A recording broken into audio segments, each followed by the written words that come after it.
Hi friends, எல்லோரும் எப்படி இருக்கீங்க? நான் ரொம்ப நல்லா இருக்கேங்க.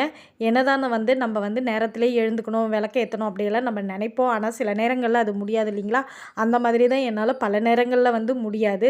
சரி, இந்த புரட்டாசி வரைக்குமாவது கொஞ்சம் நேரத்திலேயே எழுந்து நம்ம பூஜையெல்லாம் பண்ணலாம் அப்படின்னு நான் நினச்சிருக்கேன். சரி, ட்ரை பண்ணி பார்க்கலாமேன்னு சொல்லிட்டு, இன்றைக்கி காலையில் எப்பவும் போல் நான் கொஞ்சம் நேரத்திலேயே எழுந்து நிலவாசல மஞ்சள் தண்ணியில் தெளிச்சுட்டு நல்லா அழகாக ஒரு சின்ன கோலம் போட்டுட்டு அது கோலத்து மேலே ஒரே ஒரு விளக்கு வச்சுருக்கேங்க. துளசி மாடத்தில் எப்பவும் போல் விளக்கு வச்சுட்டு நான் உள்ளே பார்த்திங்களா முருகருக்கு ஒரு தீபமும் அதுக்கப்புறம் கஜலக்ஷ்மி தாயார் விளக்கும் ஏற்றி வச்சுருக்கேன். நான் இன்றைக்கி பூஜை வேலை சீக்கிரமாகவே முடிஞ்சதுனால எல்லா வேலையுமே எனக்கு முடிஞ்சிருச்சு.